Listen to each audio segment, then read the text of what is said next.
എല്ലാവർക്കും സ്വാഗതം. M O പിയുടെ പ്രീവിയസ് ക്വസ്റ്റ്യൻ ആണ് നമ്മൾ പ്രീവിയസ് ക്വസ്റ്റ്യൻ പേപ്പറാണ് ശരിക്കും നമ്മളിപ്പോൾ ചെയ്തുകൊണ്ടിരിക്കുന്നത്. പല സ്ഥലത്തു നിന്ന് എടുത്തല്ല, കൃത്യമായിട്ടൊരു ക്വസ്റ്റ്യൻ പേപ്പർ ഡിസ്കഷനാണ് നടക്കുന്നത്. നേരിട്ട് ചോദ്യത്തിലേക്ക് കടക്കാം. നിങ്ങൾക്ക് ഞാനിപ്പോൾ കുറേ ക്വസ്റ്റ്യൻസ് ചെയ്തു. ആ ക്വസ്റ്റ്യൻസ് ഒക്കെ ചെയ്യുമ്പോൾ നിങ്ങൾക്ക് എന്തെങ്കിലും തരത്തിലുള്ള ബുദ്ധിമുട്ടുകളോ സംശയങ്ങളോ ഉണ്ടെങ്കിൽ കമൻറ്റ് ബോക്സിൽ രേഖപ്പെടുത്തിയാൽ ആ ഡൗട്ട്സ് എല്ലാം കൂടി വെച്ച് ഞാൻ മറ്റൊരു വീഡിയോ ചെയ്യാം. അപ്പോൾ ഞാൻ നന്നായിട്ട് പറയുന്നുണ്ട്, എൻ്റെ ക്ലാസ് വളരെ നല്ലതാണ് എന്നൊരു ആത്മവിശ്വാസത്തോടെയാണ് ഞാൻ ഈ ക്ലാസ്സുകളൊക്കെ എടുക്കുന്നത്. അപ്പോൾ അതെൻ്റെ ഒരു സങ്കല്പം മാത്രമാണ് ശരിക്കും. അപ്പോൾ അത് നിങ്ങൾക്ക് അതെങ്ങനെ ഫീൽ ചെയ്യുന്നു എന്ന് പറയേണ്ടത് നിങ്ങളാണ്. അപ്പോൾ ഇത് നല്ലതോ മോശമോ എന്തോ ആവട്ടെ, നിങ്ങൾ അത് ഏതായാലും നിങ്ങളൊരു കമൻറ്റ് ബോക്സിൽ രേഖപ്പെടുത്തണം ഇത് കേൾക്കുമ്പോൾ എന്നാണ് എനിക്ക് വിനീതമായിട്ട് നിങ്ങളോട് പറയാനുള്ളത്. മാത്രമല്ല, ഇത് ഈ ചാനൽ സബ്സ്ക്രൈബ് ചെയ്യാതെ കാണുന്നവരുണ്ടെങ്കിൽ ദയവായി ഒന്ന് സബ്സ്ക്രൈബ് ചെയ്യണം. ക്ലാസ്സുകൾ നിങ്ങൾക്ക് ഇഷ്ടപ്പെടുന്നുണ്ടെങ്കിൽ നിങ്ങൾ ഇതൊന്ന് ഷെയർ ചെയ്യണം. ഇതൊക്കെയാണ് ഒരു റിക്വസ്റ്റ് പറയാനുള്ളത്. ഓക്കെ, നമുക്ക് നേരിട്ട് ക്ലാസ്സിലേക്ക് കടക്കാം, ക്വസ്റ്റ്യനിലേക്ക് കടക്കാം. അടുത്ത ചോദ്യം ഇതാണ്: നടപടികളൊന്നും ഇല്ലാത്തപ്പോൾ കഴിഞ്ഞ 2 ക്ലാസ്സിലിട്ട ചോദ്യങ്ങളുടെ തുടർച്ചയായത് 100 ചോദ്യങ്ങളിൽ കഴിഞ്ഞ 2 ക്ലാസ്സിലായിട്ട് ഞാൻ 61 ക്വസ്റ്റ്യൻസോളം ഡിസ്കസ് ചെയ്തു. ഇനി നമ്മൾ ഈ ക്ലാസ്സിൽ അത് 100 കംപ്ലീറ്റ് ചെയ്യും. ആ രീതിയിലാണ് പോകുന്നത്. 61അല്ല, അവിടെ കുറച്ച് എക്സ്ട്രയും കൂടി ഞാൻ എടുത്തിട്ടുണ്ട്. അപ്പോൾ ഒരു 40 ക്വസ്റ്റ്യൻ്റെ അടുത്താണ് ഓരോ ക്ലാസ്സിലും ഡിസ്കസ് ചെയ്യുന്നത്. ഓക്കെ, നടപടികളൊന്നും ഇല്ലാത്ത ഫയലുകൾ എത്ര മാസത്തേക്ക് കോൾ ബുക്കിലേക്ക് മാറ്റണം? നമുക്കറിയാം, കോൾ ബുക്ക് എന്ന് പറയുന്ന ഒരു സംഭവം നമ്മുടെ ഓഫീസുകളിലൊക്കെ ഉണ്ട്. കോൾ ബുക്ക് എന്ന് പറഞ്ഞാൽ ഒരു ഓഫീസിലേക്ക് ഒരു ബുക്കാണ്. അതായത് ഉടനടി നടപടികളൊന്നും ഒരു ഫയലിലില്ല. അത് സെക്രട്ടേറിയറ്റിൽ നിന്ന് വലിയ വിവരങ്ങളൊക്കെ വരാനുണ്ട്, അന്തിമ തീരുമാനങ്ങളൊക്കെ വരും. അപ്പോൾ ഇത് പി ആറിൽ ഇങ്ങനെ മെയിൻറ്റെയിൻ ചെയ്ത് കൊണ്ടുപോകേണ്ട ആവശ്യമില്ല. നമ്മൾ ഒരു നിശ്ചിത കുറേ കാലത്തിന് ശേഷമേ ഒരു ഫയലിൽ നടപടി ഉള്ളൂ എന്ന് വെച്ചാൽ ആ ഫയൽ എന്ത് ചെയ്യുക? കോൾ ബുക്കിലേക്ക് മാറ്റുക. ആ കോൾ ബുക്കിലേക്ക് മാറ്റി കഴിഞ്ഞ് തിരിച്ച് അതിൻ്റെ നടപടിക്ക് ആവശ്യം വരുമ്പോൾ ആ കോൾ ബുക്കിൽ നിന്ന് തിരിച്ച് ഒരു പുതിയ നമ്പറും പഴയ നമ്പറും ഇട്ട് പി ആറിലേക്ക് തിരിച്ച് കൊണ്ടുവന്നിട്ട് അത് ആക്ഷൻ എടുക്കാം. ആ രീതിയിലാണ് പോകുന്നത്. അപ്പോൾ എത്ര കാലത്തേക്ക് മിനിമം ഒരു നടപടി ഇല്ലാത്ത ഫയലുകളാണ് സാധാരണഗതിയിൽ കോൾ ബുക്കിലേക്ക് മാറ്റുന്നതാണ് ചോദിച്ചിരിക്കുന്നത്. അത് 6 മാസത്തേക്കാണ്. 6 മാസത്തേക്കെങ്കിലും ഒരു നടപടിയും ഇല്ലാത്ത ഫയലുകളാണ് കോൾ ബുക്കിലേക്ക് മാറ്റേണ്ടത്. ക്ലിയർ അല്ലേ? ഓക്കെ. അടുത്ത ചോദ്യം: ഒരു ക്ലർക്ക്, ഞാൻ ഒത്തിരി സ്പീഡിൽ പറയാണ്, സിമ്പിൾ ക്വസ്റ്റ്യൻ സ്പീഡിൽ പറയാം, അല്ലാത്ത മാത്രം ഇതായാൽ മതി. ഒരു ക്ലർക്ക് അവധിയിൽ പോകുമ്പോൾ തൻ്റെ കസ്റ്റഡിയിലുള്ള താക്കോലുകൾ ആരെയാണ് ഏൽപ്പിക്കേണ്ടത്? അത് സെക്ഷന്റെ സൂപ്രണ്ടിനെ ഏൽപ്പിക്കേണ്ടത്. അദ്ദേഹമാണല്ലോ ഉത്തരവാദിത്തപ്പെട്ട ആൾ. ഓക്കെ. ഓഫീസുകളിൽ ഉച്ചഭക്ഷണത്തിനായിട്ട് അനുവദിക്കുന്ന സമയം എത്ര മിനിറ്റാണ്? 45 മിനിറ്റാണ്. ഓഫീസുകളിൽ MOP പ്രകാരം 45 മിനിറ്റാണ് ഉച്ചഭക്ഷണത്തിനുള്ള സമയം. അടുത്ത ചോദ്യം: ഒരു നിയമസഭാംഗത്തെ അഭിസംബോധന ചെയ്യാൻ ഏത് തരത്തിലുള്ള ആശയവിനിമയമാണ് ഉപയോഗിക്കേണ്ടത്? ഏത് വിധത്തിലുള്ള ആശയവിനിമയമാണെന്നാണ് ഞാൻ പറഞ്ഞത്. കത്തുകൾ ഉണ്ടല്ലോ, കത്തുകൾ പല തലത്തിലും നമ്മൾ എഴുതാറുണ്ട്. ഒരു വിനിമയം അത് നമ്മൾ മെമ്മോറാണ്ടം ഉണ്ട്. നമ്മൾ ഇന്നലെ പറഞ്ഞത് മെമ്മോറാണ്ടം, ഓഫീസ് മെമ്മോറാണ്ടം, പ്രൊസീഡിങ്സ്, കത്തുകൾ, ആ രീതിയിൽ എൻഡോഴ്സ്മെന്റ്, അങ്ങനെയൊക്കെയുള്ള രീതികളാണ് പോകുന്നത്. അപ്പോൾ നിയമസഭാംഗത്തെ അഭിസംബോധന ചെയ്യാൻ ഒരു കാര്യം നമ്മൾ നിയമസഭാംഗത്തെ അറിയിക്കുകയോ അയാളോട് ഒരു റിക്വസ്റ്റോ നടത്തണം, ഒരു നിയമസഭ. അപ്പൊ ഏത് രീതിയിലുള്ള ആശയവിനിമയത്തിന് ഏത് രീതിയിലുള്ള രീതിയാണ് ഉപയോഗിക്കേണ്ടത്? അത് കത്താണ്, ലെറ്ററാണ് ശരിക്കും. അപ്പൊ അതിന് കാരണം എന്താ വെച്ചാൽ, ഉയർന്ന പദവിയിലുള്ളവർക്കും ജനപ്രതിനിധികൾക്കും ഔദ്യോഗികമായി അയക്കുന്ന ആശയവിനിമയങ്ങൾക്ക് കത്തുകളാണ് ഉപയോഗിക്കുന്നത്. ഫ്രം ടു സർ എന്നൊക്കെ പറഞ്ഞ് കാര്യങ്ങളൊക്കെ എഴുതി യുഎസ് വെയിറ്റ് പുള്ളി ആ രീതിയിലുള്ള ഒരു കത്തുകളാണ് നമ്മൾ ഉപയോഗിക്കുന്നത്. ഇനി ഇൻഡെക്സ് ടൈറ്റിലുകൾ ശരിയായി തയ്യാറാക്കിയിട്ടുണ്ടെന്ന് ഉറപ്പുവരുത്തേണ്ടത് ആരുടെ പ്രാഥമിക കടമയാണ്? അപ്പോൾ ഫയല് സൂക്ഷിക്കൽ കൃത്യമാണോ എന്ന് പരിശോധിക്കാൻ വേണ്ടിയിട്ടാണ് ഇൻഡെക്സിങ് കൊടുക്കുന്നത്, അതായത് സൂചികപ്പെടുത്തൽ. അപ്പൊ ഇൻഡെക്സിങ്ങിന്റെ ടൈറ്റിൽ വ്യത്യാസം വന്നാൽ ഒരു ഫയല് വേറൊരു ഹെഡിലേക്ക് പോവും. അപ്പൊ നമ്മളൊരു ഫയല് തപ്പിച്ചെന്നാൽ ഇന്ന ഹെഡിൽ ഉണ്ടാവും, ഇന്ന തലക്കെട്ടിൽ ഉണ്ടാവും, ഇന്ന ടൈറ്റിൽ ഉണ്ടാവും എന്ന് വിചാരിച്ചിട്ടാണ് നമ്മളൊരു ഫയല് തപ്പുക. അവിടെ തന്നെ ഉണ്ടാവണോ അത്? അപ്പൊ ടൈറ്റിൽ മാറിയാലോ ആ സാധനം അവിടെ ഉണ്ടാവില്ല. ആ രീതിയിൽ ഈ ഇൻഡെക്സ് ടൈറ്റിലുകൾ ശരിയായി തയ്യാറാക്കിയിട്ടുണ്ടെന്ന് ഉറപ്പുവരുത്തേണ്ടത് ആരുടെ ഉത്തരവാദിത്തമാണ്? സൂപ്രണ്ടിന്റെ ഉത്തരവാദിത്തമാണ്. അടുത്ത ചോദ്യം, റഫറൻസിനായി തയ്യാറാക്കുന്ന കേസ് ഫയലിൽ സാധാരണയായി എന്തൊക്കെ ഉൾപ്പെടുന്നു? റഫറൻസിനാണ് കേട്ടോ.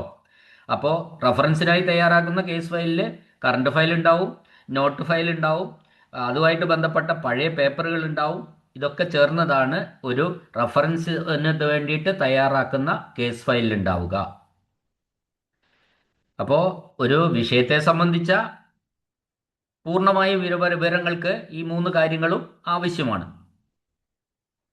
അടുത്ത ചോദ്യം, അയക്കാൻ ഉദ്ദേശിക്കുന്ന ആശയവിനിമയം തയ്യാറാക്കുന്നതിന് എന്ത് വിളിക്കുന്നു? അതായത് നമ്മൾ ഒരു ഫൈനൽ ഡിസ്പോസൽ ആയി തീരുമാനം എടുത്ത് അത് ആണ് ഈ തീരുമാനമായിട്ട് അയക്കേണ്ടത്. ആ മാറ്ററിനെ ആദ്യം ചുരുക്കി അത് ആദ്യം ഒരു തയ്യാറാക്കുന്നതിന് എന്താണ് വിളിക്കുന്നത്? അതിനാണ് നമ്മൾ ഡ്രാഫ്റ്റിംഗ് എന്ന് പറയുന്നത്.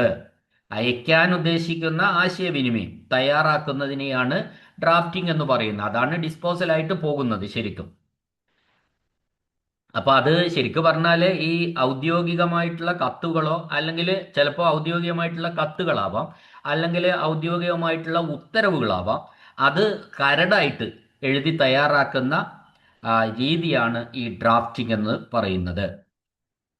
അടുത്ത ചോദ്യം, ഏതു തരം തപാലുകളാണ് തപാൽ ക്ലർക്ക് ഡിസ്ട്രിബ്യൂഷൻ രജിസ്റ്ററിൽ നമ്പർ ചെയ്യാത്തത്? തപാൽ ക്ലർക്ക് സാധാരണഗതിയിൽ തപാൽ ക്ലർക്ക് തപാലിൽ അവിടെ കിട്ടിയ എല്ലാ കവറുകളും പൊളിച്ച് ഡിസ്ട്രിബ്യൂഷൻ രജിസ്റ്ററിൽ ആദ്യം എൻട്രി ചെയ്യും. ആ ഡിസ്ട്രിബ്യൂഷൻ രജിസ്റ്ററിൽ എൻട്രി ചെയ്യുമ്പോൾ അയാൾ നമ്പർ ഇട്ടുണ്ടാവും. ഈ വന്ന ഫയലിൽ സീൽ വെക്കും, അതിൽ നമ്പർ കൊടുക്കും, ആ നമ്പർ ഡിസ്ട്രിബ്യൂഷൻ രജിസ്റ്ററിൽ ചേർക്കും. അതിനുശേഷം ആ ഫയൽ എൻട്രി ചെയ്തിട്ട് നേരെ സൂപ്രണ്ട് അടുത്തേക്ക് പോകും. സൂപ്രണ്ട് അവിടെയുള്ള ക്ലർക്കുമാർക്ക് ഇത് ഡിസ്ട്രിബ്യൂട്ട് ചെയ്യും. അതാണ് ഡിസ്ട്രിബ്യൂഷൻ രജിസ്റ്റർ എന്ന് പറയുന്നത്. അതിൽ ഏത് സാധനമാണ് രജിസ്റ്റർ ചെയ്യാത്തതെന്നാണ് ചോദ്യം. തപാൽ ക്ലർക്ക് അത് ക്ഷണിക സ്വഭാവമുള്ള എഫിമറൽ ക്യാരക്ടറുള്ള ഫയലുകൾ പിന്നെ രജിസ്റ്റർ ചെയ്യേണ്ട ആവശ്യമില്ല, ചെയ്യാറില്ല. അതായത് എഫിമറൽ ക്യാരക്ടർ എന്ന് പറഞ്ഞാൽ വളരെ ചെറിയ കാലയളവിലേക്ക് മാത്രം പ്രാധാന്യമുള്ള കാര്യങ്ങളാണ് ഇത് എഫിമറൽ ക്യാരക്ടർ എന്ന് പറയുന്നത്. അതിൽ സ്ഥിരമായ രേഖപ്പെടുത്തലിൽ ആവശ്യമില്ലാത്തതുകൊണ്ട് അത് രജിസ്റ്റർ ചെയ്യേണ്ട ആവശ്യമില്ല. അതിനൊരു ഉദാഹരണമാണ് നമ്മുടെ കാഷ്വൽ ലീവ് എന്ന് പറയുന്നത്. ഓക്കെ, അതായത് കാഷ്വൽ ലീവ് ആപ്ലിക്കേഷൻ, ഒരു ഓഫീസിൽ നിന്ന് ഒരു കാഷ്വൽ ലീവ് ആപ്ലിക്കേഷൻ വന്നു, അത് നമ്മൾ PR രേഖപ്പെടുത്തേണ്ട ആവശ്യമില്ല, രജിസ്റ്റർ ചെയ്യേണ്ട ആവശ്യമില്ല, നമ്പർ ഇടേണ്ട ആവശ്യമില്ല, അതാണ് പറയുന്നത്. ഒരു കത്തിൽ പറയുന്ന കാര്യങ്ങൾ വ്യക്തമാക്കുന്നതിനായി കൂട്ടിച്ചേർക്കുന്ന രേഖയെ എന്താണ് വിളിക്കുന്നത്? ഒരു കത്തിൽ പറയുന്ന കാര്യങ്ങൾ വ്യക്തമാക്കുന്നതിനായി കൂട്ടിച്ചേർക്കുന്ന രേഖയെ എന്താണ് വിളിക്കുന്നത്? അതിനാണ് നമ്മൾ എൻക്ലോഷർ എന്ന് പറയുന്നത്. സാധാരണഗതിയിൽ ഓഫീസിൽ ഒരു കവറിംഗ് ലെറ്റർ നമ്മൾ തയ്യാറാക്കി. കവറിംഗ് ലെറ്റർ തയ്യാറാക്കിയതിന് ശേഷം ഏറ്റവും അടിയിൽ നമ്മൾ ഏറ്റവും അടിയിൽ ഇടതുഭാഗത്ത് ENCL എന്ന് കാണിക്കും. ENCL അതായത് എൻക്ലോഷർ. അതായത് അപ്പോൾ അൻക്ലോഷർ എന്തൊക്കെയാ?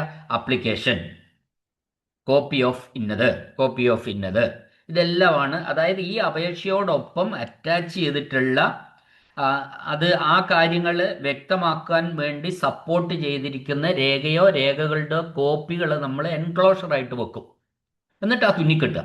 അപ്പോൾ എന്നാലും ആ എൻക്ലോഷർ നമ്മൾ കവറിംഗ് ലെറ്ററിന്റെ അടിഭാഗത്ത് ഏറ്റവും ബോട്ടം പോർഷനിൽ ലെഫ്റ്റ് സൈഡിൽ എൻക്ലോഷർ എന്ന് കാണിക്കും. അപ്പോൾ എൻക്ലോഷർ എന്ന് പറഞ്ഞാൽ എന്തൊക്കെ അറ്റാച്ച് ചെയ്തിട്ടുണ്ട് എന്നാ കാണിക്കാം. ഇതൊക്കെ നമ്മൾ ചെയ്യുന്ന കാര്യമായതുകൊണ്ടാണ് ഞാൻ അതിനെപ്പറ്റി കൂടുതൽ പറയേണ്ട ആവശ്യമില്ലല്ലോ. അപ്പോൾ ഏതൊരു അപേക്ഷയുടെ കൂട്ടത്തിലും എൻക്ലോഷർ ഉണ്ടാവാം, ചിലതിൽ ഉണ്ടാവണമെന്ന് നിർബന്ധമില്ല. അപ്പോൾ ഏതെങ്കിലും പിന്നെ പരീക്ഷാ സമാലിലെ ലീവ് അപേക്ഷയുമായി ബന്ധപ്പെട്ട ആപ്ലിക്കേഷൻ ആകുമ്പോൾ ചിലപ്പോൾ അതിൽ എൻക്ലോഷറായിട്ട് എന്തുണ്ടാവും? മെഡിക്കൽ സർട്ടിഫിക്കറ്റ് ഉണ്ടാവും, അതിൻ്റെ കോപ്പി ഉണ്ടാവും, കുറേ ഡിക്ലറേഷൻസ് ഉണ്ടാവും. അതെല്ലാം അപ്പോൾ നമ്മൾ ആ കവർ ലെറ്ററിൻ്റെ അടിഭാഗത്ത് കാണിക്കും. Enclosures, medical certificate, declaration regarding ഇന്ന അപ്പോൾ കുറേ അറ്റാച്ച്മെൻറ്റ് അതിൻ്റെ കൂട്ടത്തിൽ ഉണ്ടാവും. ഇതെല്ലാം കൂടി തുന്നിക്കെട്ടിയിട്ടാണ് ഈ ആപ്ലിക്കേഷൻ വരിക. ക്ലിയർ അല്ലേ? ഓക്കെ, അടുത്ത ക്വസ്റ്റ്യൻ, ആശയവിനിമയങ്ങൾ പകർപ്പെടുക്കുന്നതിനെയും അയക്കുന്നതിനെയും കുറിക്കാൻ ഉപയോഗിക്കുന്ന പദം എന്താണ്? ഇത് ഡിസ്പോസലിന്റെ ലാസ്റ്റ് സ്റ്റേജാണ് കേട്ടോ, ശ്രദ്ധിക്കണേ. ആശയവിനിമയങ്ങൾ അതായത് നമ്മൾ പറയുന്ന കാര്യങ്ങൾ, ഒരു ഓഫീസിലെ അന്തിമ തീരുമാനം, അത് ഉത്തരവായിക്കോട്ടെ ലെറ്റർ ആയിക്കോട്ടെ എന്തായാലും, ആ ഫയലിൽ നമ്മൾ നടത്തുന്ന ഒരു ഫൈനൽ ഡിസ്പോസൽ, അന്തിമ തീരുമാനം, അത് അവസാനം എന്ത് ചെയ്യും? അതിൻ്റെ കോപ്പി എടുക്കും. എല്ലാം ടൈപ്പിംഗ് ഒക്കെ കഴിഞ്ഞിട്ട് കോപ്പി എടുക്കുകയും അയക്കും. കോപ്പി എടുത്ത് അയക്കുക, ഡിസ്പോസലാണ് ഫൈനൽ ഡിസ്പോസലാണ്, അന്തിമ തീരുമാനമാണ്. ആ അന്തിമ തീരുമാനം എന്തോ ആയിക്കോട്ടെ, ചിലപ്പോൾ അത് കത്താവാം, ചിലപ്പോൾ ഉത്തരവാവാം, പ്രൊസീഡിങ്സ് ആവാം, അല്ലെങ്കിൽ പിന്നെ ഓഫീസ് മെമ്മോറാണ്ടാവോ എന്തോ ആവട്ടെ, അത് അവസാനം വരുന്ന ആ തീരുമാനം നമ്മൾ എന്ത് ചെയ്യും? ടൈപ്പിംഗ് ഒക്കെ കഴിഞ്ഞ് അതിൻ്റെ പകർപ്പെടുക്കും. ഈ പകർപ്പെടുത്ത് അയക്കും. ഈ പകർപ്പെടുത്ത് അയക്കുകയും ചെയ്യുന്നതിനെ ഒറ്റ വാക്കിൽ ഒരു വാക്ക് പറയും. അതിനാണ്, ശ്രദ്ധിക്കണേ, വെരി ഇമ്പോർട്ടൻറ്റ് ക്വസ്റ്റ്യൻ ആണ്. അതിനാണ് നമ്മൾ ഇഷ്യൂ എന്ന് പറയുന്നത്. എന്താണ് ഇഷ്യൂ? ഇഷ്യൂ എന്ന് പറഞ്ഞാൽ ഒരു ആശയവിനിമയം അല്ലെങ്കിൽ ഒരു ഉത്തരവ് അല്ലെങ്കിൽ കത്തോ തയ്യാറാക്കി ഔദ്യോഗികമായി പുറപ്പെടുവിക്കുന്ന പ്രക്രിയയാണ് ഇഷ്യൂ. ഒരു ഉത്തരവോ കത്തോ തയ്യാറാക്കി ഔദ്യോഗികമായി പുറപ്പെടുവിക്കുകയാണ്. പുറപ്പെടുവിക്കുക എന്ന് പറഞ്ഞാൽ പകർപ്പെടുക്കുകയും അയക്കുകയും ചെയ്യുകയാണ്. അതിനാണ് നമ്മൾ ഇഷ്യൂ എന്ന് പറയുന്നത്. ഓക്കെ. ഒരു സർക്കാർ ഉദ്യോഗസ്ഥൻ മറ്റൊരു ഉദ്യോഗസ്ഥന് എഴുത്തുമൂലം വിവരങ്ങൾ കൈമാറുകയും അത് പൊതുരേഖയുടെ ഭാഗമാവുകയും ചെയ്യുന്നതിനെ എന്ത് വിളിക്കുന്നു? അതിന് ഒഫീഷ്യൽ കറസ്പോണ്ടൻസാ പറയുക, ഔദ്യോഗിക ആശയവിനിമയം. ഇവിടെ നമ്മൾ ഡെമി ഒഫീഷ്യൽ അല്ല എന്ന് കൂടി ശ്രദ്ധിക്കണം. അത് തിരിച്ചറിയാൻ എന്താ? ഒരു ഉദ്യോഗസ്ഥൻ മറ്റൊരു ഉദ്യോഗസ്ഥന് എഴുത്തുമൂലം വിവരം കൈമാറുകയാണ്, അത് പൊതുരേഖയുടെ ഭാഗമാവുകയും ചെയ്യുകയാണ്. അപ്പോൾ അത് ഔദ്യോഗിക ആശയവിനിമയമാണ്, ഒഫീഷ്യൽ കറസ്പോണ്ടൻസ് ആണ്. അപ്പോൾ അതില് ഔദ്യോഗിക നടപടിക്രമങ്ങൾ പാലിച്ച് രേഖപ്പെടുത്തുന്ന ആശയവിനിമയങ്ങളാണ് ഇത്. ഔദ്യോഗിക നടപടിക്രമങ്ങൾ പാലിച്ചിട്ട് രേഖപ്പെടുത്തുന്ന ആശയവിനിമയങ്ങളാണിത്. അതുകൊണ്ടാണ് നമ്മൾ അതിനെ ഔദ്യോഗിക ആശയവിനിമയം അഥവാ ഒഫീഷ്യൽ കറസ്പോണ്ടൻസ് വിളിക്കുന്നത്. അല്ല, ഔദ്യോഗിക നടപടിക്രമങ്ങൾ പാലിക്കാതെ ഒരു കത്തയച്ചാൽ അതിനാണ് നമ്മൾ ഡെമി ഒഫീഷ്യൽ എന്ന് പറയുന്നത്. ഡിഒ ലെറ്റർ, ഡെമി ഒഫീഷ്യൽ എന്ന് പറയുന്നത്. അതും നമ്മൾ ശ്രദ്ധിക്കണം. ഈ ഡെമി ഒഫീഷ്യലും ഒഫീഷ്യലും നമ്മൾ ശ്രദ്ധിച്ചോളണം. ഓക്കെ. അടുത്ത ചോദ്യം, ഒരു കുറിപ്പ് എന്ന് പറഞ്ഞാൽ നമ്മളെ സംബന്ധിച്ച്, ക്ലർക്കിനെ സംബന്ധിച്ചിടത്തോളം നോട്ടാണ്. ഒരു നോട്ടിന്റെ പ്രധാന ലക്ഷ്യം എന്തായിരിക്കണം? നോട്ടിന്റെ പ്രധാന ലക്ഷ്യം എന്ന് പറഞ്ഞാൽ ആ നിലവിലെ ഫയലിലെ കാര്യങ്ങൾ ചുരുങ്ങിയതും സൗകര്യപ്രദമായ രീതിയിൽ അവതരിപ്പിക്കുക. ഒരു ഫയലിലുള്ള കാര്യങ്ങൾ ചുരുക്കി എന്നാൽ നല്ല കാര്യങ്ങൾ മനസ്സിലാകുന്ന രീതിയിൽ അവതരിപ്പിച്ചെഴുതുന്നതിനെയാണ് നമ്മൾ നോട്ട് എന്ന് പറയുന്നത്. അപ്പോൾ ഇത് നോട്ട് ആർക്ക് വേണ്ടിയിട്ടാണ്? ശരിക്കും ഹയർ ഓഫീസർമാർ തീരുമാനമെടുക്കാൻ തക്കവണ്ണമാണ് ക്ലർക്ക് നോട്ട് എഴുതുന്നത്. അപ്പൊ ക്ലർക്കിന്റെ നോട്ട് എന്ന് പറയുന്നത് ഹയർ ഓഫീസറിനെ, തീരുമാനമെടുക്കേണ്ട ഓഫീസറെ സംബന്ധിച്ചിടത്തോളം വളരെ സഹായകരമായിരിക്കും. ഒരു തീരുമാനത്തിലെത്തുന്ന രീതിയിലാണ് ക്ലർക്ക് ഇത് ചെയ്യാം. അപ്പോൾ മിക്കവാറും ഓഫീസർമാർ അതിൻ്റെ അടിയിൽ ഒരുവിധമൊക്കെ കുഴപ്പമില്ലെങ്കിൽ അത് അംഗീകരിക്കുന്നു എന്ന് എഴുതി സൈൻ ചെയ്യാം. അപ്പോൾ ആ രീതിയിലുള്ള നോട്ട്, ഒരു അന്തവും കുന്തവും ഇല്ലാണ്ടുള്ള നോട്ട് എഴുതുമ്പോൾ എന്തായി? അത് ഹയർ ഓഫീസർക്ക് കോംപ്ലിക്കേഷനായി. അപ്പം ഇത് ക്ലർക്ക് വളരെ നന്നായിട്ട് പഠിച്ചിട്ടാണ് നോട്ട് എഴുതുക. അപ്പം നോട്ട് എഴുതി ഇന്ന പോലെയാണ് കാര്യങ്ങൾ, ഇത് ഇന്ന പോലെയാണ് കാര്യങ്ങൾ, ഇത് ഇന്ന പോലെ കാര്യങ്ങൾ. വേണമെങ്കിൽ ക്ലർക്ക് ചിലപ്പോൾ ഒരു ക്ലർക്കിൻ്റെതായ ഒരു ഇന്ന പോലെ ചെയ്യാമെന്ന് തോന്നുന്നു എന്നുകൂടി പറയും. കമാൻഡ് ഇല്ല, ഇന്ന പോലെ ചെയ്യാമെന്ന് തോന്നുന്നു എന്നൊക്കെ ഈ നോട്ടിൽ പറയാറുണ്ട്. അപ്പോൾ അതൊക്കെ ആർക്ക്? ഈ തീരുമാനം എടുക്കുന്ന ഓഫീസറെ സംബന്ധിച്ചിടത്തോളം വളരെ സൗകര്യപ്രദമായിരിക്കും. മുഴുവൻ കാര്യങ്ങളും ചുരുക്കി എന്നാലും മുഴുവൻ കാര്യങ്ങളും വ്യക്തമാകുന്ന രീതിയിൽ അതിൻ്റെ പോസിറ്റീവ് വശവും നെഗറ്റീവ് വശവും ഒക്കെ അതിൽ സൂചിപ്പിക്കും. അപ്പോൾ അത് തീർത്തും നെഗറ്റീവാണെങ്കിൽ അതിനനുസരിച്ചുള്ള ഒരു നോട്ടാണ് അവിടെ സെക്ഷൻ ക്ലർക്ക് എഴുതേണ്ടത്. അപ്പോൾ അതോടുകൂടി അത് ഓഫീസറെ നിരസിക്കുകയും ചെയ്യും. ക്ലർക്കിന് എഴുതിയതിന് അനുകൂലമായിട്ടാണ് മിക്കവാറും കേസിൽ അങ്ങനെയാണ് നടക്കുന്നത്. ക്ലർക്ക് എഴുതുന്ന തീരുമാനങ്ങൾക്ക് അനുസൃതമായ ഒരു നടപടി തന്നെയാണ് ഓഫീസർമാരെടുത്തൊന്നും വരിക. അപ്പോൾ അതല്ലാത്ത കേസുകൾ, വളരെ കോംപ്ലിക്കേറ്റഡ് ആയിട്ടുള്ള ചില കേസുകളിൽ തീരുമാനം അതല്ല, ഇത് വേണമെന്നുള്ള രീതിയിൽ തീരുമാനങ്ങളും മാറ്റവും വരാം. ഓക്കെ. അപ്പോൾ നോട്ട് എന്ന് എഴുതുന്ന നോട്ട് വളരെ ഇമ്പോർട്ടൻ്റ് ആണ് എന്ന കാര്യമാണ് ഞാൻ ഈ പറഞ്ഞതിൻ്റെ അർത്ഥം. ഓക്കെ. അപ്പോൾ നോട്ട് എന്ന് പറഞ്ഞാൽ എന്താ? തീരുമാനങ്ങൾ എടുക്കാൻ ഉദ്യോഗസ്ഥർക്ക് എളുപ്പം മനസ്സിലാകുന്ന വിധം കാര്യങ്ങൾ കൺസോൾട്ടേറ്റ് ചെയ്യുക, ക്രോഡീകരിക്കുന്നതാണ് ശരിക്കും കുറിപ്പിന്റെ ധർമ്മം എന്ന് പറയുന്നത്. അടുത്ത ചോദ്യം, കറണ്ട് ഫയലിലെയും നോട്ട് ഫയലിലെയും പേജുകൾ എന്തിൽ നമ്പർ ചെയ്യണം? കറണ്ട് ഫയലിലെയും നോട്ട് ഫയലിലെയും നമ്മളിത് പറഞ്ഞതാണ് പലതവണയും. അത് പ്രത്യേകമായിട്ട് നമ്പർ ചെയ്യണം, സെപ്പറേറ്റ്ലി. കറണ്ട് ഫയലിലെയും നോട്ട് ഫയലിലെയും പേജുകൾ ആശയക്കുഴപ്പം ഒഴിവാക്കാൻ വേണ്ടിയിട്ടാണ് വെവ്വേറെയാണ് നമ്പർ ചെയ്യേണ്ടത്. കറണ്ട് ഫയലിലെ പേപ്പറുകൾക്ക് വേറെ നമ്പർ, പിന്നെ നോട്ട് ഫയലിലെ പേപ്പറുകൾക്ക് വേറെ നമ്പർ. അപ്പം മാത്രമേ അതിൽ കൂടിക്കുഴയാതിരിക്കുള്ളൂ. അടുത്ത ചോദ്യം, മാർജിനിൽ കുറിപ്പുകൾ എഴുതാൻ പാടില്ല, അത് എങ്ങനെയുള്ളതാണെങ്കിൽ മാത്രം. മാർജിനിൽ തന്നെ ചിലപ്പോൾ നോട്ട് എഴുതി വിടും. അപ്പോൾ അതെങ്ങനെയാണെന്ന് ചോദിച്ചാൽ അത്തരം കേസുകൾ വളരെ ചുരുങ്ങിയത്, സിമ്പിൾ മാറ്റർ, വളരെ ലളിതമായ കാര്യങ്ങളാണ് അവിടെ തന്നെ ആ നോട്ടോട് എഴുതി അങ്ങ് വിടും മാർജിനിൽ. അപ്പോൾ സാധാരണഗതിയിൽ ഫയലിൻ്റെ മാർജിൻ വൃത്തിയായി സൂക്ഷിക്കേണ്ടതുണ്ട്. അതിനാൽ സാധാരണഗതിയിൽ അത്യാവശ്യമാണെങ്കിൽ മാത്രം, അല്ലെങ്കിൽ വളരെ ചുരുങ്ങിയ വാക്കുകൾ മാത്രമേ അവിടെ എഴുതാൻ പാടുള്ളൂ. അത്തരത്തിലുള്ള ഒരു ഡിസിഷനാണ് നോട്ടാണെങ്കിൽ നമുക്ക് അവിടെ തന്നെ ആ മാർജിൻ തന്നെ അത് എഴുതാവുന്നതാണ്. വളരെ വെരി ബ്രീഫ് ഓർ വളരെ ചുരുങ്ങിയ ആണ് എഴുതാനുള്ളതെങ്കിൽ മാത്രം അവിടെ അത് എഴുതാം. അടുത്ത ചോദ്യം, സാധാരണയായി എങ്ങനെയുള്ള കേസുകളിലാണ് ഓർഡറുകൾക്കായി ഡ്രാഫ്റ്റുകൾ തയ്യാറാക്കുന്നത്? സാധാരണയായി എങ്ങനെയുള്ള കേസുകളിലാണ് ഓർഡറുകൾക്കായിട്ട് ഡ്രാഫ്റ്റുകൾ തയ്യാറാക്കുന്നത്? അപ്പോൾ ആദ്യം തന്നെ ഇത് പിന്നെ ഈ ഓർഡറുകൾക്ക് എങ്ങനെയായാലും ഡ്രാഫ്റ്റ് തയ്യാറാക്കും. പക്ഷെ ഇവിടുത്തെ ചോദ്യത്തിൽ ഉദ്ദേശിച്ചിരിക്കുന്ന അതല്ല. സാധാരണഗതിയിൽ ഈ നോട്ടിനൊപ്പം ഡ്രാഫ്റ്റും അങ്ങ് തയ്യാറാക്കും. നോട്ട് എഴുതുമ്പോൾ തന്നെ അതിൽ വേറെ വളരെ സിമ്പിൾ കേസാണ്, തീരുമാനം അത് തന്നെയാണ് വരിക. വേറെ അതിൻ്റെ അപ്പുറത്തെ മറ്റെന്ന് പറഞ്ഞാൽ നോട്ട് എഴുതി പോയി ഹയർ ഓഫീസറിൻ്റെ അടുത്ത് നിന്ന് അത് പിന്നെ അംഗീകരിക്കാവുന്നതാണ്, അല്ലെങ്കിൽ പിന്നെ അംഗീകരിച്ചിരിക്കുന്നു എന്നൊക്കെ പറഞ്ഞ് ഒപ്പിട്ട് തിരിച്ചു വന്നിട്ട് ആ ഡ്രാഫ്റ്റ് തയ്യാറാക്കുക. എന്നാൽ വളരെ ലളിതമായ കേസുകളിൽ, അതായത് തീരുമാനം അത് തന്നെയാണെന്ന് ഉറപ്പുള്ള കേസുകളിൽ, വേറെ തീരുമാനം ഹയർ ഓഫീസറിൽ നിന്ന് വരാനില്ല, അത്തരം കേസുകളിൽ എന്ത് ചെയ്യാം, ഈ നോട്ടിനൊപ്പം ഡ്രാഫ്റ്റും കൂടെ തയ്യാറാക്കിയിട്ട് വേഗത്തിൽ അങ്ങോട്ട് അങ്ങനെ വിടുമ്പോൾ എന്താ മെച്ചം, നോട്ടിനൊപ്പം ഡ്രാഫ്റ്റ് കൂടെ തയ്യാറാക്കുമ്പോൾ തീരുമാനം നടപടിക്രമം വളരെ വേഗത്തിൽ നടപടി കഴിയും. അതാണ് ഇവിടെ ചോദ്യം. അപ്പോൾ സങ്കീർണമല്ലാത്തതും സാധാരണ നടപടിക്രമങ്ങൾ മാത്രം ആവശ്യമുള്ളതുമായിട്ടുള്ള കേസുകളിലാണ് ഈ പിന്നെ ഡ്രാഫ്റ്റിനൊപ്പം നോട്ടിനൊപ്പം എന്തുകൂടി തയ്യാറാക്കുന്നത്, ഡ്രാഫ്റ്റ് തയ്യാറാക്കുന്നത്. ഞാൻ പറഞ്ഞു മനസ്സിലായിട്ടുണ്ടാവും. സാധാരണഗതിയിൽ ഒരു നോട്ട് എഴുതി ഹയർ ഓഫീസറിൻ്റെ അടുത്ത് പോയി ആ നോട്ട് അംഗീകരിച്ച് തിരിച്ചു വന്നതിന് ശേഷമാണ് ഡ്രാഫ്റ്റ് തയ്യാറാക്കുക. അതെന്തുകൊണ്ടാന്ന് വെച്ചാൽ ഈ ഹയർ ഓഫീസർ നോട്ട് അംഗീകരിക്കുകയോ അംഗീകരിക്കാതിരിക്കുകയോ ചെയ്യാമല്ലോ. അപ്പോൾ അതിനനുസരിച്ചാണ് ഡ്രാഫ്റ്റ് തയ്യാറാക്കുക. എന്നാൽ വളരെ സിമ്പിൾ കേസുകളിൽ നടപടി ഇങ്ങനെ തന്നെ ആയിരിക്കും എന്ന് ഉറപ്പുള്ള കേസുകളിൽ നമുക്ക് എന്ത് ചെയ്യാവുന്നതാണ്, ഈ നോട്ടിനൊപ്പം ഡ്രാഫ്റ്റ് കൂടെ തയ്യാറാക്കാൻ കേട്ടോ. ഇത് രണ്ടെല്ലാം കൂടെ പാസ്സായി ഓക്കെ ആക്കി അത് പെട്ടെന്ന് തന്നെ ആ ഫയലിൽ നടപടിയായി പോകുന്നതാണ്. ഓക്കെ, ഫയലുകൾ സമർപ്പിക്കുമ്പോൾ ഡ്രാഫ്റ്റ് എവിടെ വെക്കണം? ഇതിനൊരു നടപടിക്രമമുണ്ട് കേട്ടോ. ഫയലുകൾ സമർപ്പിക്കുമ്പോൾ ഡ്രാഫ്റ്റ് എവിടെ വെക്കണം? അത് വളരെ ഇമ്പോർട്ടൻറ്റ് ക്വസ്റ്റ്യൻ ആണ്. നോട്ട് ഫയലിന് താഴെയായിരിക്കണം, കറണ്ട് ഫയലിന് മുകളിലായിരിക്കണം എന്ന് പറഞ്ഞാൽ രണ്ടിൻ്റെ ഇടയിൽ. നോട്ട് ഫയലിൻ്റെ താഴെയും കറണ്ട് ഫയലിൻ്റെ മുകളിലുമായിരിക്കണം. അപ്പം നോട്ട് ഫയലാണ് ഏറ്റവും മുകളിൽ വരേണ്ടത്. നോട്ട് ഫയലിൻ്റെ താഴെ എന്ത് വെക്കണം?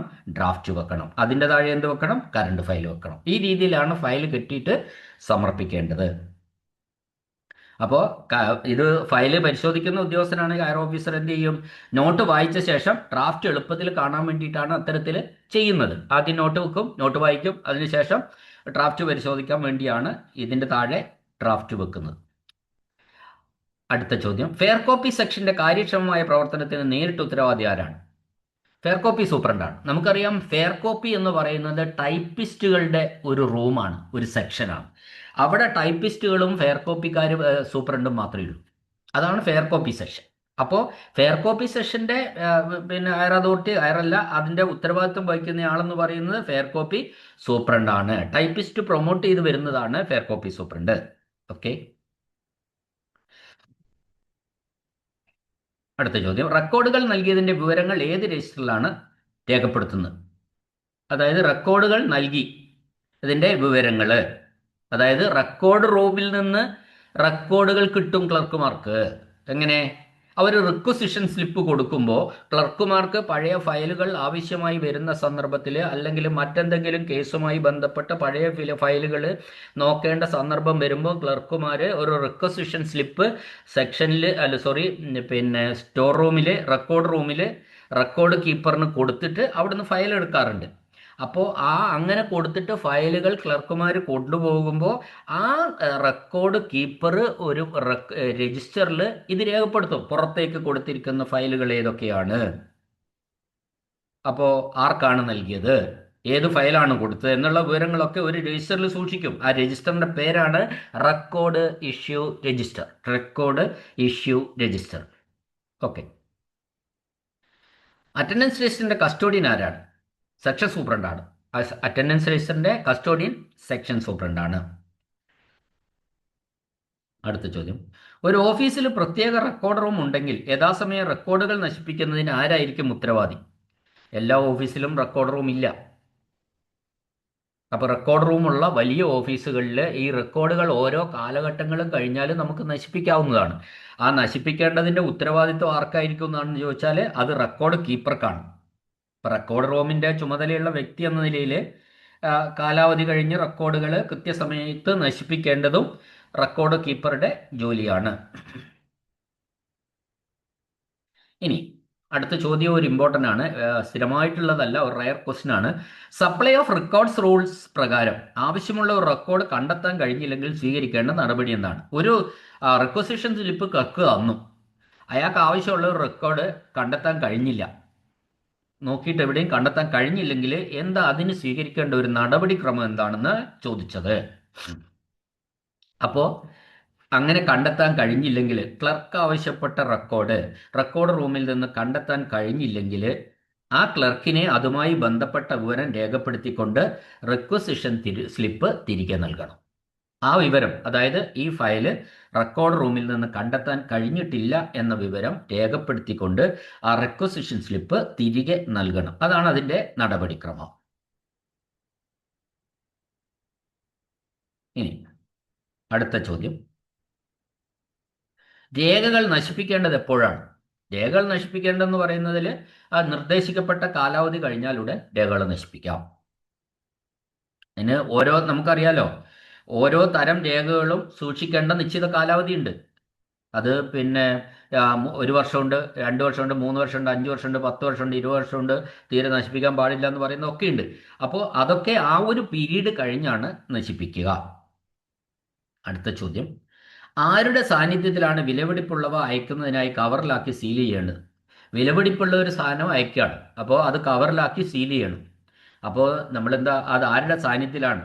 അത് സെക്ഷൻ സൂപ്രണ്ടിൻ്റെ സാന്നിധ്യത്തിലാണ് ചെയ്യേണ്ടത്. അത് എന്തുകൊണ്ടാണെന്ന് വെച്ചാൽ ഈ വിലപിടിപ്പുള്ള സാധനം എന്ന് പറഞ്ഞിട്ടുണ്ട്. അപ്പോൾ വിലപിടിപ്പുള്ള സാധനം എന്ന് പറഞ്ഞ് കവറിലാക്കി സീൽ ചെയ്ത് അയക്കുക എന്ന് പറഞ്ഞാൽ ആ കവറിൽ ആ സാധനം ഇട്ടു എന്ന് ഉറപ്പ് വരുത്താൻ വേണ്ടി മറ്റൊരാൾ വേണം.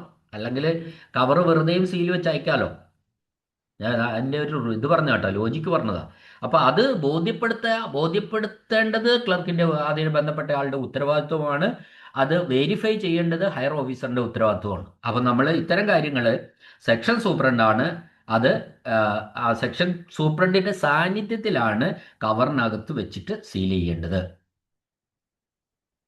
അത് നമുക്കറിയാം, ഈ സുരക്ഷയും ഉത്തരവാദിത്വവും ഉറപ്പാക്കാൻ വേണ്ടിയിട്ടാണ് ഈ സെക്ഷൻ സൂപ്രണ്ടിൻ്റെ സാന്നിധ്യത്തിൽ ചെയ്യുന്നത്. അടുത്ത ചോദ്യം, നടപടിക്രമങ്ങളിൽ വിലാസക്കാരുടെ പട്ടിക രേഖപ്പെടുത്തുന്നത് എവിടെയാണ്? നോക്കണേ, ഈ നടപടിക്രമം എന്നത് ഉദ്ദേശിച്ചത് പ്രൊസീഡിങ്സ് ആണ്. അതായത് ഓഫീസിലെ ഒരു അന്തിമ തീരുമാനം, അത് പ്രൊസീഡിങ്സ് ആയിട്ടും വരാം. പ്രൊസീഡിങ്സ് എന്ന് പറയും. അപ്പോൾ അതിൽ നമ്മൾ പറയും proceedings of the deputy director of education പിന്നെ കണ്ണൂർ, പെൻ നമ്പർ എന്നൊക്കെ പറഞ്ഞിട്ടാണ് അതിൻ്റെ തുടക്കം വരുന്നത്. അത് സബ്ജക്റ്റ്, റെഫറൻസ്, പിന്നെ ഇങ്ങോട്ട് മാറ്റർ മുഴുവൻ എഴുതും. അതാണ് പ്രൊസീഡിങ്സ്. അതിന് നടപടിക്രമം എന്നാണ് പറയുക. പല രീതിയിൽ ഫൈനൽ ഡിസ്പോസൽ വരാം, തീരുമാനങ്ങൾ വരാം. അതിലൊന്നാണ് പ്രൊസീഡിങ്സ് ഫോർമാറ്റ്. അപ്പോൾ ഈ പ്രൊസീഡിങ്സ് ഫോർമാറ്റിൽ നമ്മൾ അവസാനം ഈ വിലാസക്കാരുടെ, അതായത് കോപ്പി ടു അഡ്രസ്, അത് എവിടെയാണ് എഴുതുന്നതെന്നാണ് ചോദിച്ചത്. അത് ഈ പ്രൊസീഡിങ്സിൻ്റെ ഏറ്റവും താഴെ ലെഫ്റ്റ് സൈഡിൽ എഴുതും. നമ്മൾ കോപ്പി ടു 3 പേരുടെ പേരെഴുതിയാൽ ഓരോന്നിനും ടിക്ക് അടിച്ചാൽ മതി. ആർക്കാണോ ഈ പ്രൊസീഡിങ്സ് കിട്ടേണ്ടത് അതാണ് ഈ വിലാസക്കാരുടെ പട്ടിക എന്ന് പറയുന്നത്.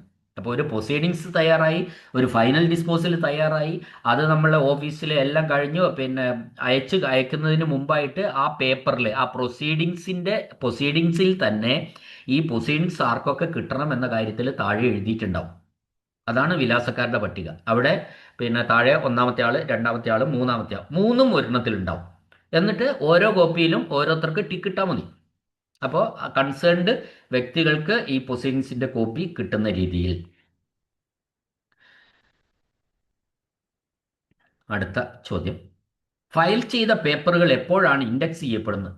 ഫയൽ ചെയ്ത പേപ്പറുകൾ എപ്പോഴാണ് ഇൻഡെക്സ് ചെയ്യുന്നത്? അപ്പോൾ ബന്ധപ്പെട്ട ഉദ്യോഗസ്ഥൻ ഐ എന്ന് രേഖപ്പെടുത്തുമ്പോഴാണ് ഇൻഡെക്സ് ചെയ്യുക. ശരിക്കും ബന്ധപ്പെട്ട ഉദ്യോഗസ്ഥൻ ഐ എന്ന് പറഞ്ഞാൽ ഇൻഡെക്സിങ് എന്നതിൻ്റെ ചുരുക്കപ്പേരാണ്. അപ്പോൾ ഒരു ഫയലിലെ പേപ്പറുകൾ പിന്നീട് എളുപ്പത്തിൽ തിരഞ്ഞു പിടിക്കാൻ ആവശ്യമാണെന്ന് ബന്ധപ്പെട്ട അധികാരി തീരുമാനിച്ചാൽ, ആ അധികാരി തീരുമാനിച്ചിട്ടുണ്ടെങ്കിൽ ആ അധികാരി അതിലെ ഐ എന്ന് മാർക്ക് ചെയ്യും.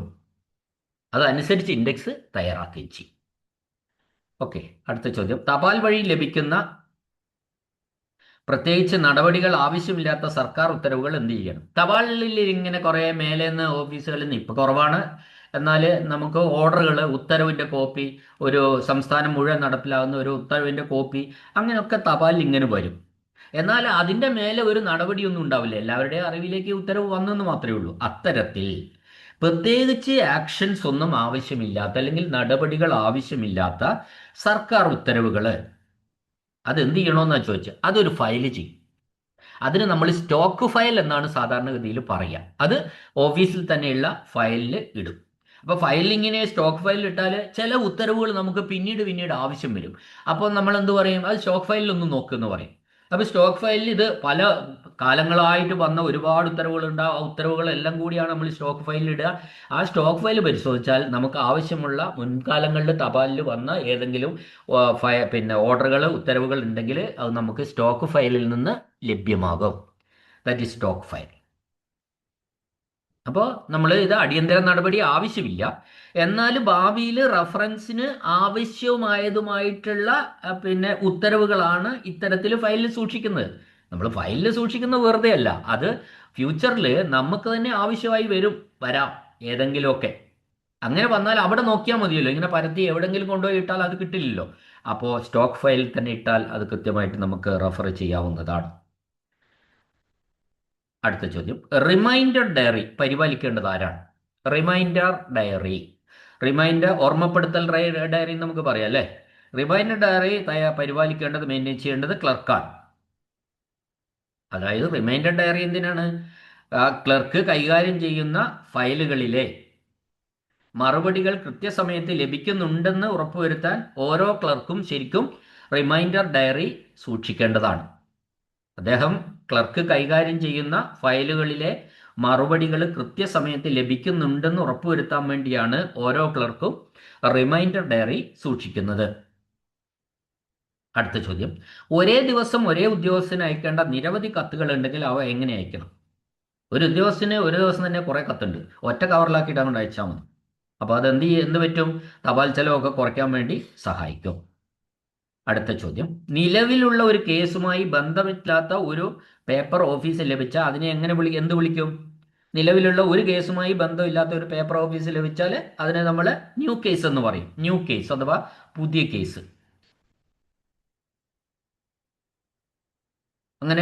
അങ്ങനെ ഒരു പേപ്പർ നിലവിൽ ഓഫീസിൽ നടക്കുന്ന ഫയലുകളുമായി ഒരു ബന്ധമില്ലാത്ത പുതിയ കാര്യത്തെക്കുറിച്ചുള്ള ഒരു അപേക്ഷയോ കത്തോ ലഭിച്ചാൽ അത് ഒരു പുതിയ കേസായിട്ട് പരിഗണിക്കും. അതിനുശേഷം പുതിയ കേസായിട്ട് പരിഗണിച്ച് ഒരു പുതിയ ഫയൽ ഓപ്പൺ ചെയ്യും അതിനുവേണ്ടി. അടുത്ത ചോദ്യം, ഓഫീസ് സമയത്തിന് മുമ്പോ ശേഷമോ കൊണ്ടുവരുന്ന തപാലുകൾ നിക്ഷേപിക്കാൻ വെച്ചിരിക്കുന്ന പെട്ടി തുറക്കാൻ തപാൽ ക്ലർക്കിന് നിശ്ചയിച്ചിട്ടുള്ള സമയം ഏതാണ്? കേൾക്കണേ. ഓഫീസ് സമയത്തിന് ശേഷം ഒരു തപാൽ കൊണ്ടുവന്നാൽ എവിടെ ഇടണം? പെട്ടിയിലിടുക. ഓഫീസ് സമയത്തിന് മുമ്പ് ഒരു തപാൽ കൊണ്ടുവന്നാൽ, ഒരു കവർ കൊണ്ടുവന്നാൽ എവിടെ ഇടണം? അതിന് പ്രത്യേകമായ ഒരു ബോക്സ് ഉണ്ടാവും, തപാൽ ബോക്സ് എന്നുണ്ട്. അതിലാണ് നിക്ഷേപിക്കേണ്ടത്. അപ്പോൾ അത് തുറക്കേണ്ടത് എപ്പോഴാണെന്നാണ്? രാവിലെ 10 മണിക്കാണ്. മുമ്പാണെങ്കിൽ ശേഷമാണെങ്കിലും. ഇപ്പോൾ വൈകുന്നേരം കൊണ്ട പെട്ടിയിൽ ഇട്ട് കഴിഞ്ഞാൽ ആ പെട്ടിയിൽ അവിടെ കിടക്കും. അത് എപ്പോഴാണ് രാവിലെ തുറക്കേണ്ടത്? പിറ്റേ ദിവസം രാവിലെ 10 മണിക്കാണ്. അപ്പോൾ 10 AM എന്ന് മാത്രം നമ്മൾ ഓർമ്മിച്ചിരിക്കുക. അടുത്ത ചോദ്യം, ചെറിയ ഓഫീസുകളിൽ എത്ര ഡിസ്ട്രിബ്യൂഷൻ രജിസ്റ്റർ ഉണ്ടാവും? ഒറ്റയൊന്നേ ഉണ്ടാവുള്ളൂ. ചെറിയ ഓഫീസുകളിൽ ഒരു ഡിസ്ട്രിബ്യൂഷൻ രജിസ്റ്ററിൻ്റെ ആവശ്യമുള്ളൂ. അതുകൊണ്ട് അത് മാത്രമേ വേണ്ട, ഒരു ഡിസ്ട്രിബ്യൂഷൻ രജിസ്റ്ററേ ഉണ്ടാവുള്ളൂ. അപ്പോൾ എന്താ ഡിസ്ട്രിബ്യൂഷൻ രജിസ്റ്റർ? ഓഫീസിലെത്തുന്ന തപാലുകൾ രേഖപ്പെടുത്താനും അവ അതത് സെക്ഷനിലേക്ക് വിതരണം ചെയ്യാനും ഒരു രജിസ്റ്റർ മതി ചെറിയ ഓഫീസാവുമ്പോൾ. ഓക്കെ. അടുത്ത ചോദ്യം, പൊതുജനങ്ങളിൽ നിന്ന് ലഭിച്ച ഒരു പരാതി ഓഫീസ് നിരസിക്കുകയാണെങ്കിൽ താഴെ പറയുന്നവ സ്വീകരിക്കേണ്ട ഏറ്റവും അനുയോജ്യമായ നടപടി ഏതാണ്? പൊതുജനങ്ങളിൽ നിന്ന് ലഭിച്ച ഒരു പരാതി ഓഫീസ് നിരസിച്ചു. അങ്ങനെയാണ് എന്ത് ചെയ്യണമെന്ന ചോദ്യം. അത് ഒന്നുമില്ല, അത് നിരസിക്കാനുള്ള കാരണം ഈ കൺസേൺഡ് അതോറിറ്റിയെ, കൺസേൺഡ് ആരാണോ അപേക്ഷ തന്ന് അല്ലെ പരാതി തന്ന് അവരെ അറിയിക്കാനുള്ള ഉത്തരവാദിത്തം അവിടെ ഓഫീസിനുണ്ട്. അപ്പോൾ എന്താണോ the reason for the rejection B informed, അതായത് നിരസിക്കാനുള്ള കാരണം അറിയിച്ചിരിക്കണം. അപ്പൊ അത്തരത്തിൽ ഒരു നിരസിക്കാനുള്ള കാരണം അറിയിക്കുമ്പോൾ മാത്രമേ ആ ഭരണ നിർവഹണം ഒരു സുതാര്യമായ അവസ്ഥയിലേക്ക് വരുള്ളൂ. അപ്പോൾ ഒരു പരാതി അല്ലെങ്കിൽ ഒരു അപേക്ഷ നിരസിക്കപ്പെടുമ്പോൾ അതിനുണ്ടായ കാരണം അപേക്ഷകനെ ബോധ്യപ്പെടുത്തേണ്ടത് ഓഫീസിന്റെ കടമയാണ്. ക്ലിയർ അല്ലേ? ഓക്കെ. Next question. ഒരു കേസ് അന്തിമമായി തീർപ്പാക്കുമ്പോൾ പേഴ്സണൽ രജിസ്റ്ററിന്റെ അവസാന കോളത്തിൽ രേഖപ്പെടുത്തേണ്ട വിവരങ്ങൾ എന്തൊക്കെയാണ്? ഒരു കേസ് അത് ഫൈനൽ ഡിസ്പോസലായി, അന്തിമ തീരുമാനമായി, തീർപ്പായി. അപ്പോൾ അവസാനം എന്ത് ചെയ്യും? പേഴ്സണൽ രജിസ്റ്ററിന്റെ അവസാന കോളത്തിൽ രേഖപ്പെടുത്തേണ്ടത് എന്താ? അതിന്റെ നാച്ചർ, സ്വഭാവം, number and date of final disposal. അന്തിമ തീർപ്പിന്റെ സ്വഭാവം, നമ്പർ, തീയതി. ഈ അന്തിമ തീർപ്പിന്റെ സ്വഭാവം ചുവന്ന മഷിയിലാണ് എഴുതുക 10ാമത്തെ കോളത്തിൽ, അല്ലേ? അവസാന കോളം 10ാമത്തെ കോളാണ്. പി ആറിന്റെ 10 കോളാണല്ലേ? 10 കോളത്തിൽ അവസാനത്തെ കോളാണ്. അവസാനത്തെ കോളത്തിൽ ചുവപ്പ് മഷിയിലാണ് എഴുതുക. ഡി ഡീസ് ഓർ എൻ ഡീസ്, കെ ഡീസ്, ഇങ്ങനെ എഴുതാം. പിന്നെ ഡേറ്റും നമ്പറും ഡേറ്റും ഉള്ള ഫൈനൽ ഡിസ്പോസലിന്റെ നമ്പറും ഡേറ്റും കൂടി ഉണ്ടാവും. അപ്പോൾ ഒരു ഫയലിലെ നടപടികൾ അവസാനിക്കുമ്പോൾ അതെങ്ങനെ തീർപ്പാക്കി, എപ്പോൾ തീർപ്പാക്കി തുടങ്ങിയ വിവരങ്ങൾ ഭാവി റഫറൻസിനായിട്ട് കൃത്യമായിട്ട് നമ്മൾ രേഖപ്പെടുത്തേണ്ടതുണ്ട്. അത് നമ്മൾ പേഴ്സണൽ രജിസ്റ്ററിന്റെ 10ാമത്തെ കോളത്തിൽ, ലാസ്റ്റ് കോളത്തിൽ ചുവന്ന മഷിയിലാണ് രേഖപ്പെടുത്തുക. ഓക്കെ. അടുത്ത ചോദ്യം. ഇൻഡെക്സിങ്ങിന്റെ പ്രാഥമിക ലക്ഷ്യം എന്താണ്? അതായത് സൂചികപ്പെടുത്തൽ, അതാണ് മലയാളം. അതിന്റെ പ്രാഥമിക ലക്ഷ്യം എന്താണ്? Answer: to enable one to trace orders passed on any subject. ഏതെങ്കിലും വിഷയത്തിൽ പുറപ്പെടുവിച്ച ഉത്തരങ്ങൾ കണ്ടെത്താൻ സഹായിക്കലാണ് ഇൻഡെക്സിന്റെ. ഇപ്പൊ ഏത് വിഷയത്തിലായാലും നമ്മളൊരു തീരുമാനം എടുത്തിട്ടുണ്ടാവും, അത് കൃത്യമായിട്ട് ഇൻഡെക്സ് ചെയ്തിട്ട് ആ കൺസേൺഡ് ഫയലിൽ ഇട്ട് കഴിഞ്ഞാൽ ഇൻഡെക്സ് ചെയ്യപ്പെട്ടതിലാണ് നോക്കുകയാണെങ്കിൽ അവിടെ കൃത്യമായിട്ട് അത് കിട്ടും. അതായത് പഴയ ഫയലുകളും അതിലെ ഉത്തരങ്ങളും ഭാവിയിൽ ആവശ്യമായി വരുമ്പോൾ എളുപ്പത്തിൽ തിരഞ്ഞു കണ്ടെത്താൻ വേണ്ടിയിട്ടാണ് ഇൻഡെക്സിങ് നമ്മൾ നടത്തുന്നത്. അപ്പൊ ഇൻഡെക്സിങ്ങിൽ ശ്രദ്ധിക്കേണ്ട കാര്യം കറക്റ്റ് ആയിരിക്കണം. ഒരു ടൈറ്റിലൊക്കെ എഴുതി ആ ടൈറ്റിൽ കറക്റ്റ് ആയിരിക്കണം. ആ ടൈറ്റിൽ ചെയ്തിട്ടുണ്ടെങ്കിൽ ആ ടൈറ്റിലേക്കാണ് എന്ത് പോവുക, ഈ ഫയൽ പോവുക. അപ്പൊ നമ്മൾ ഒരു കാര്യം ആവശ്യമുണ്ടെങ്കിൽ ആ ടൈറ്റിൽ ഹെഡ് ഏതാണോ അതിലാണ് നമ്മൾ പിന്നീട് നോക്കുക. അപ്പോൾ അത് തെറ്റിയാൽ ഫയൽ വേറെടുത്ത് പോകും. ഇതൊക്കെ അതിൽ ശ്രദ്ധിക്കേണ്ട കാര്യങ്ങൾ. അപ്പോൾ ഭാവിയിൽ ഉണ്ടാവുന്ന പഴയ ഫയലുകളും അതിലെ ഉത്തരങ്ങളും ഭാവിയിൽ ആവശ്യമായി വരുമ്പോൾ എളുപ്പത്തിൽ തെരഞ്ഞു കണ്ടെത്താൻ വേണ്ടിയാണ് ഇൻഡെക്സിങ് നടത്തുന്നത് പ്രധാനമായിട്ടും. ക്ലിയർ അല്ലേ? ഓക്കെ. Next question. സർക്കാർ ഉദ്യോഗസ്ഥർക്ക് അയക്കുന്ന ഔദ്യോഗിക ആശയവിനിമയങ്ങളുടെ പകർപ്പുകൾ ഔദ്യോഗിക പദവി ഇല്ലാത്തവർക്ക് അയക്കുമ്പോൾ സ്വീകരിക്കേണ്ട നടപടി എന്താണ്? സർക്കാർ ഉദ്യോഗസ്ഥർക്ക് അയക്കുന്ന ഔദ്യോഗിക ആശയവിനിമയത്തിന്റെ പകർപ്പ് ഔദ്യോഗിക പദവി ഇല്ലാത്തവർക്ക് അയക്കുകയാണെങ്കിൽ അതിന്റെ നടപടിക്രമങ്ങൾ എന്താണെന്ന്. അത് നോൺ ഒഫീഷ്യൽസിന് അയക്കുമ്പോൾ അത് non official should be addressed by letter. ഔദ്യോഗിക പദവി ഇല്ലാത്തവരെ ഏത് മുഖാന്തരം അയക്കുക? കത്ത് മുഖേന അഭിസംബോധന ചെയ്യണം. അതാണ് നമ്മൾ ലെറ്റർ ഫോർമാറ്റിൽ അഭിസംബോധന ചെയ്യണം എന്നാണ് പറഞ്ഞത്. അപ്പോ സർക്കാർ രേഖകളാണല്ലോ ഒഫീഷ്യൽ നോൺ ഒഫീഷ്യൽ ടീമിനാണ് അയക്കേണ്ടത്. സർക്കാർ രേഖകൾ പൊതുജനങ്ങൾക്കോ ഔദ്യോഗിക പദവി ഇല്ലാത്തവർക്കോ അയക്കുമ്പോൾ അവ ഔദ്യോഗികമായ കത്ത് രൂപത്തിൽ നൽകണം. അടുത്ത ചോദ്യം. സ്റ്റാറ്റ്യൂട്ടറി ബോഡികൾക്ക്, അതായത് നിയമപരമായ സ്ഥാപനങ്ങൾ ഉണ്ടാവും, സ്റ്റാറ്റ്യൂട്ടറി ബോഡീസ്, അയക്കുന്ന കത്തുകളുടെ അവസാന ഭാഗം എങ്ങനെയായിരിക്കണം? സബ്സ്ക്രിപ്ഷൻ അവസാന ഭാഗം എങ്ങനെയായിരിക്കണം എന്നാണ്. സ്റ്റാറ്റ്യൂട്ടറി ബോഡികൾക്കാണ് കേട്ടോ. നിയമപരമായ സ്ഥാപനങ്ങൾക്ക് അയക്കുന്ന കത്തുകളുടെ അവസാന ഭാഗം നമ്മൾ യുവേഴ്സ് ഫെയ്ത്ത്ഫുള്ളി എന്ന രീതിയിലാണ് അവസാനിപ്പിക്കേണ്ടത്. വിശ്വസ്തയോടെ, അല്ലെങ്കിൽ യുവേഴ്സ് ഫെയ്ത്ത്ഫുള്ളി. അപ്പോൾ അതിൽ പറയാനുള്ളത് എന്താണെന്ന് വെച്ചാൽ സാധാരണഗതിയിൽ ഔദ്യോഗികമായ കത്തെഴുത്ത് രീതിയിൽ സ്ഥാപനങ്ങൾക്കോ അധികൃതർക്കോ കത്തെഴുതുമ്പോൾ യുവേഴ്സ് ഫെയ്ത്ത്ഫുള്ളി ആണ് അനുയോജ്യമായ ഒരു പദപ്രയോഗം എന്ന് പറയുന്നത്. അടുത്ത ചോദ്യം. തയ്യാറാക്കിയ ഒരു ഡ്രാഫ്റ്റ്, അതായത് ഒരു കരട്, ഡ്രാഫ്റ്റ് എന്ന് പറഞ്ഞാൽ അത് തയ്യാറാക്കിയതാണ് നേരത്തെ. ക്ലർക്ക് തയ്യാറാക്കിയ ഒരു ഡ്രാഫ്റ്റ് അല്ലെ കരട് ഉദ്യോഗസ്ഥൻ അംഗീകരിക്കാതെ നിരസിക്കുകയാണെങ്കിൽ എന്ന് വിചാരിക്കുക, ആ ഹയർ ഓഫീസർ ആ ഡ്രാഫ്റ്റ് അംഗീകരിച്ചില്ല, അദ്ദേഹം അത് എവിടെ വെക്കണം നോക്കണേ. വെച്ച് കഴിഞ്ഞാൽ മനസ്സിലാക്കുക, ഏറ്റവും അടി വെച്ചാൽ മതി അത് ഡ്രാഫ്റ്റ് അംഗീകരിച്ചില്ല എന്ന് അതിൻ്റെ അർത്ഥം. ഞാനിത് അംഗീകരിക്കുന്നില്ല എന്ന് എഴുതിയിട്ട് ഒപ്പിടൊന്നും വേണ്ട. അംഗീകരിക്കേണ്ട ഉദ്യോഗസ്ഥൻ അംഗീകരിച്ചില്ല എങ്കിൽ ആ ഡ്രാഫ്റ്റ് ഏറ്റവും അടിയിൽ വെക്കുക. അടിയിൽ വെക്കുക എന്ന് പറഞ്ഞാൽ ഏതായി അപ്പോൾ? നോട്ട് ഫയലിൻ്റെയൊക്കെ ഏറ്റവും വെച്ചിരിക്കുന്നതിൻ്റെ ഏറ്റവും അടിയിൽ വെച്ചാൽ അതിൻ്റെ അർത്ഥം എന്താ? അതായത് ആ പൊസിഷൻ ഉണ്ടല്ലോ, നിരസിക്കപ്പെട്ട ഡ്രാഫ്റ്റ് ഫയലിൻ്റെ ആ തുടർച്ചയിൽ നിന്ന് മാറ്റി പിന്നീട് റെഫറൻസിനായിട്ട് ഫയലിൻ്റെ ഏറ്റവും അടിഭാഗത്ത് വെക്കുകയാണെങ്കിൽ നമ്മൾ അത് മനസ്സിലാക്കേണ്ട കാര്യം എന്താ? അതിൽ പിന്നെ ഡ്രാഫ്റ്റ് അംഗീകരിക്കേണ്ട ഉദ്യോഗസ്ഥൻ ഒപ്പൊന്നും ഇട്ടിട്ടുണ്ടാവില്ല. മനസ്സിലാക്കേണ്ട കാര്യം അയാൾ ഡ്രാഫ്റ്റ് നിരസിച്ചു എന്നാണ് മനസ്സിലാക്കേണ്ടത്. ഓക്കെ, ഇതിൽ കുറച്ചുകൂടി നിങ്ങൾക്ക് പുതിയ ക്വസ്റ്റ്യൻസ് കിട്ടി എന്നാണ് ഞാൻ വിചാരിക്കുന്നത്. ഇത് നിങ്ങൾ കേട്ടില്ല, ഇപ്പോൾ ഇത്ര ക്വസ്റ്റ്യൻ ഇല്ല. ഞാൻ 3 ക്ലാസ്സിലായിട്ട് 100 ക്വസ്റ്റ്യനോളം 100 ഒരു 120ഓളം ക്വസ്റ്റ്യൻസ് ഡിസ്കസ് ചെയ്ത് കഴിഞ്ഞു. ഇത് ഇനി പഠിക്കേണ്ട ആവശ്യമുണ്ട്? ഒന്നുമില്ല, എല്ലാം കേട്ട് നിങ്ങൾ ക്ലിയറായി എന്നാണ് ഞാൻ വിചാരിക്കുന്നത്, ഓക്കെ, എന്തെങ്കിലുമൊക്കെ ഉണ്ടെങ്കിൽ കമൻറ്റിൽ പറയും. നല്ലതാണെങ്കിൽ നല്ലതെന്ന് പറയില്ല, മോശമാണെങ്കിൽ മോശം എന്ന് പറയും. ഓക്കെ, അപ്പോൾ കേട്ട എല്ലാവർക്കും നന്ദി, നമസ്കാരം.